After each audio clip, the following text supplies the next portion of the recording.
How and why does astrology work? Some theories have tried to state that there are rays or some other kind of influence on the physical plane between the planets. This idea would suggest, for example, that Venus puts out certain magnetic waves, and that's how we have somebody like Angelina Jolie, who has a very strong Venus influence, and you can see it in her screen presence. Well, Venus was rising at her time of birth, but the idea of physical influence is very unlikely. The Venus that is out there in space is a very real thing, a huge rocky mass with turbulent elements in its weather system and dust clouds. It really doesn't have much to do with the feminine concept of love and beauty which we associate with the goddess Venus, or Aphrodite in the Greek.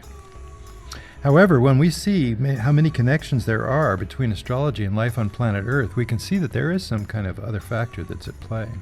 The famous psychologist C.G. Jung was a pioneer in this concept in the 20th century, and he actually coined the term synchronicity in publications he made later in his life. Synchronicity can be defined as the experience of two or more events meaningfully related, although they are unlikely to be causally related.